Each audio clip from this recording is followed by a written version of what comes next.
আর ওর মতো রাস্তার কুকুরের সাথে কথা বলছিস কেন? তোকে না মানা করছি? লিমা, এসব কি বলছিস?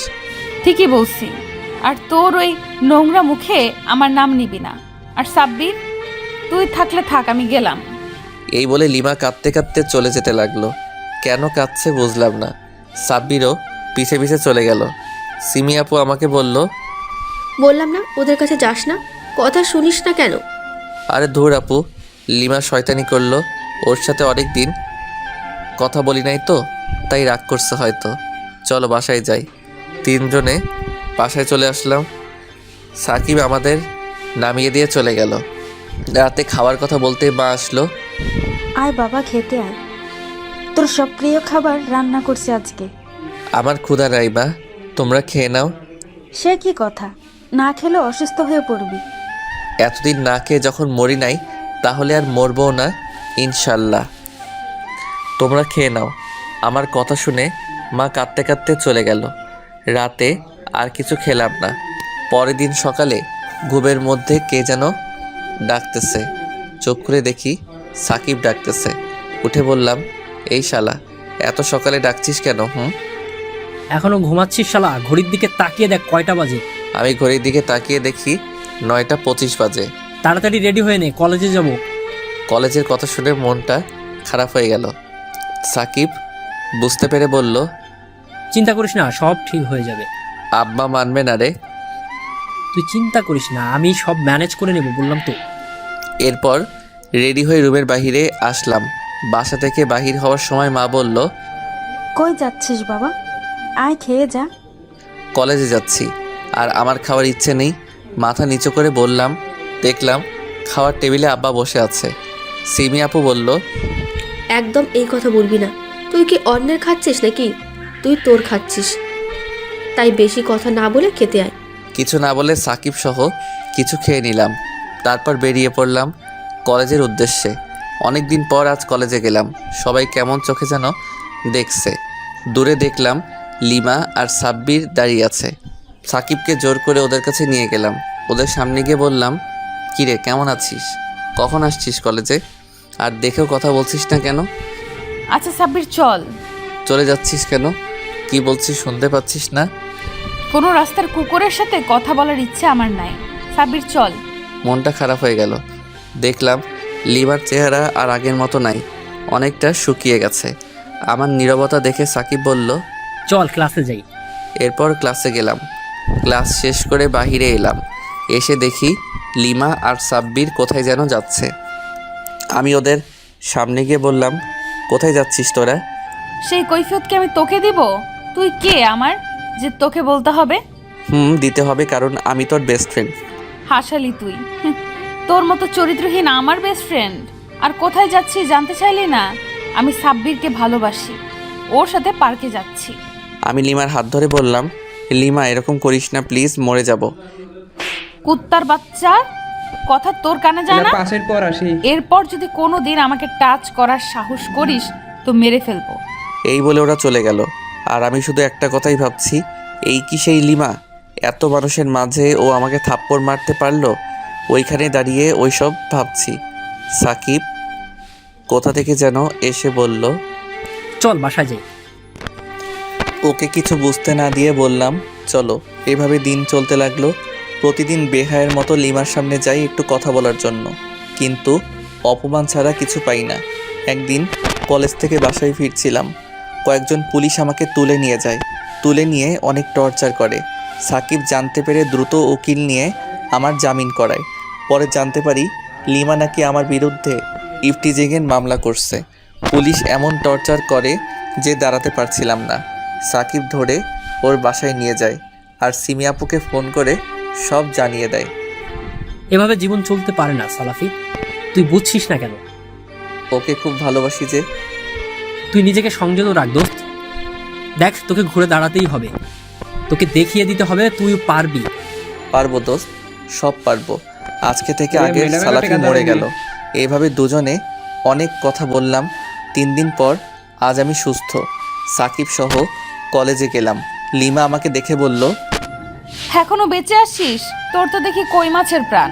নেবা আমি তোমাকে ভালো ভাবতাম, কি করছে? কিন্তু তুমি যে এত নিচু মানসিকতার তা জানতাম না। ওই যে যে কষ্ট নিরামিষ আমাকে আছে? দিয়েছে তার 1000 গুণ কষ্ট ওকে দিব। ও তোকে কোনো কষ্ট দেয়নি, আর একদিন এই কাজের জন্য অনেক পস্তাবি তুই। সাকিব চল তো, ভালো লাগছে না। এইভাবেই নানাভাবে প্রতিদিন লিমা আমাকে অপমান করে, কিন্তু আমি আর কিছু মনে করি না। আর আমি এখন বাসায় থাকি। বলতে বলতে এইচএসসি পরীক্ষা চলে আসলো। পরীক্ষা দিলাম, ইনশাআল্লাহ পরীক্ষা ভালো হইল। সে অনুযায়ী ফলাফলও আলহামদুলিল্লাহ ভালোই হলো। সবাই চয়েস দিলাম ঢাকা বিশ্ববিদ্যালয়ে, কিন্তু আমি আর সাকিব লন্ডনের এক মেডিকেলে চয়েস দিলাম। সেখানে আমার সিলেকশন হলো, আর সাকিবের হলো না। ও আমাকে অভিনন্দন জানালো। আমি এই ব্যাপারটা কাউকে জানাতে বাধা করলাম। আমার এতদিন লেখাপড়ার খরচ সাকিব দিয়েছে। অন্যদিকে সাব্বির কেন জানি দুজনকে আসতে বলল। গিয়ে দেখি লিমাও ওর সাথে আছে। ওদের 3 জনের ঢাকা বিশ্ববিদ্যালয়ে সিলেকশন হয়েছে। আমার হয়নি শুনে লিমা বলল, ঢাকা বিশ্ববিদ্যালয় কি যেমন তেমন রাস্তার দুই কুকুরের একদিন পর জন্য দিলে নাকি কিছু হবে না। যে সবার চান্স হবে? আমি শুনে হাসলাম, সাথে সাকিবও হাসলো। তারপর আমি বললাম, আচ্ছা আমার পক্ষ থেকে আজ তোদের জন্য ট্রিট। আমার কথাই লিমা যেন কেমন করে তাকালো। মনে হয় ভাবলো আমি দুঃখে পাগল হয়ে গেছি। একটু পর ওদের কাছে বিদায় নিয়ে বাসায় চলে আসলাম। বাসায় এসে যা দেখলাম তার জন্য মোটেও প্রস্তুত ছিলাম না। মন খারাপ করে বাসায় আসলাম। এসে দেখি আব্বা দাঁড়িয়ে আছে দরজার সামনে। আমাকে দেখে কাছে আসলেন। এসেই ঠাস ঠাস করে চর মেরে বলতে লাগলেন, সারাদিন কই ছিলি? আমি কোনো কথা বলছি না। তখন বড় আপু বলল, নিশ্চয়ই কোনো মেয়েকে ইফটিজিং করতে গেছিল, যার যে স্বভাব। আপু তুই চুপ করবি? চুপ করবো কেন? সত্যি বলে গায়ে লাগে, তাই না? ওর কলেজের অনেক খারাপ ছেলে মেয়েরা বিভিন্ন ভার্সিটিতে চান্স পাইছে, ও পায় না কেন? সারাদিন মেয়ের পিছনে ঘুরে বেড়ায়, আর সে নাকি হবে ডাক্তার।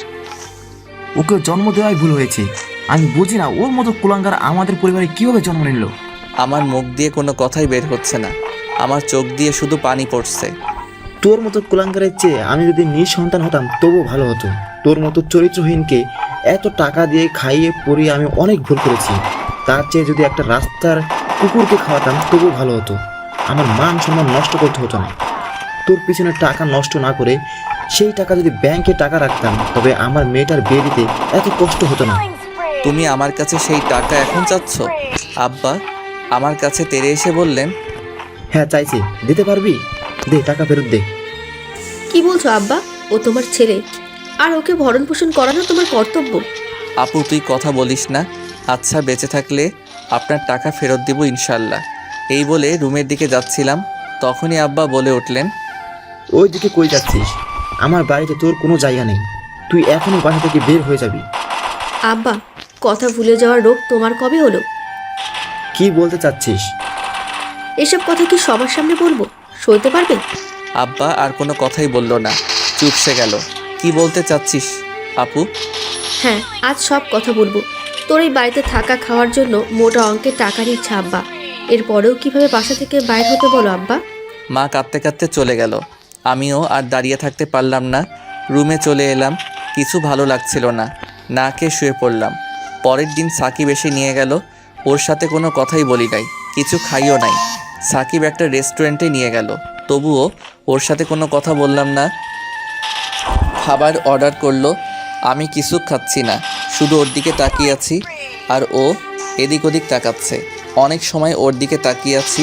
হঠাৎ খাবার ছেড়ে উঠে গিয়ে বিল দিয়ে আমার কাছে এসে হাত ধরে বাইকে করে একটা পার্কে নিয়ে গেল।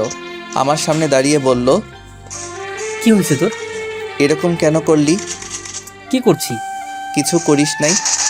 সরি, তোর কষ্টের দিনে আমি কিভাবে চুপ থাকি বল? তাই বলে আমাকে জানাবি না? তোর বাবার কথা তোকে কিভাবে বলি বল? তোর বাবার এই সব কথা তোকে বললে তোর কি মন ভালো থাকতো? তোর খারাপ লাগতো না? আর বড় কথা হচ্ছে, তোর বাবার প্রতি কি তোর সেই আগের সম্মানটা থাকতো বল? আমার মুখ দিয়ে কোনো কথাই বের হচ্ছে না। সত্যি তো, ও সব ঠিক বলছে। আমি তো এইসব কথা মেনে নিতে পারতাম না। হঠাৎ সাকিব আমাকে জড়িয়ে ধরে কাঁদতে লাগলো আর বলতে লাগলো, আমাকে মাফ করে দে দোস্ত। তোকে না বলে এইসব আমার করা একদমই ঠিক হয়নি। তোর কষ্ট আমার একদম সহ্য হয় না রে। তোকে যে আমার ভাই মনে করি, আমাকে মাফ করে দে। তোর এইভাবে চুপ থাকা একদম সহ্য হচ্ছে না। পারলে মার, তবুও এরকম করিস না তুই। আমাকে বাসায় নামিয়ে দে, ভালো লাগছে না। না, আগে কিছু খেতে হবে, কাল থেকে কিচ্ছু খাস নেই। আচ্ছা চল। এরপর দুজনেই একটু করে খেলাম। সাকিব বাসায় নামিয়ে দিতে আসছে। সাকিবকে দেখে আব্বা বললেন, সাকিব, নাস্তা করে যাও। আমার খাবারের কথা আপনার ভাবতে হবে না, আমার বন্ধুকে খাওয়ালেই হবে। এই বলে সাকিব চলে গেল। আমিও রুমে গেলাম রাতে খাওয়ার জন্য। মা ডাকতে এসে বলল, বাবু খেতে আয়। খাবো না মা।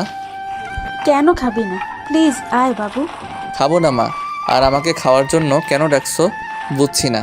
আমি তো রাস্তার কুকুরের চেয়েও খারাপ। ও এবার বুঝছি। টাকার কথা ভাবছো তো? সেটা সাকিবকে বলে দিয়েছি, ও সময় মতো টাকা দিয়ে দিবে। আর কয়েকটা দিন সহ্য করো, আর মরে গেলেও মুখ দেখাবো না। মা ওড়না দিয়ে চোখ মুছতে মুছতে চলে গেল। মা চলে যাওয়ার পর অনেকক্ষণ কাঁদলাম। কিছু সময় পর সিমি আপু আসলো। এসে দেখলো আমি কাঁদছি। আমার কাছে এসে বসে ঘাড়ে হাত রাখলো। আপুকে দেখে ওর কোলে মাথা রেখে বললাম, আচ্ছা আপু, আমাকে কি রাস্তা থেকে কুড়িয়ে আনছিল? আমি মরলেই কি সবাই শান্তি পাবে? একটা চর লাগাবো কুত্তা। আর একটা বাজে কথা বললে আর কোনোদিন তোর সাথে কথা বলবো না। এসব হয়েছে লিমার জন্য, ওকে তো আমি কোনোদিনও মাফ করবো না। থাক না আপু, ওর কথা বাদ দে। আপুর চোখেও পানি। দুই ভাই বোন অনেক সময় ধরে কাঁদলাম। এরপর আপু বলল, দেখ তোর জন্য কি আনছি, বিরিয়ানি, তোর ফেভারিট খাবার। খাবো না আপু। চিন্তা করিস না, এটা বাড়ির না, আমি কিনে আনছি। এরপর জোর করে আপু খাওয়াতে লাগলো। আমিও আপুকে খাইয়ে দিলাম। দরজার কাছে দেখি আব্বা আমাদের দেখছে আর চোখের পানি ফেলছে। আসলে কি তোর কোথাও চান্স হয়নি? আমি কোনো কথা বলছি না। আচ্ছা, এখন হয়নি, ইনশাআল্লাহ একদিন হবে, তুই ট্রাই কর। এই বলে আপু চলে গেল। এভাবে ভালোই দিন চলছে। কিছুদিন পর লিমা সবাইকে ডাকলো। ইচ্ছে না থাকা সত্ত্বেও সাকিবের সাথে যেতে হলো। সেখানে গিয়ে দেখি লিমা আগের চেয়ে অনেক শুকিয়ে গেছে। ওর দিকে আর তেমন তাকালাম না।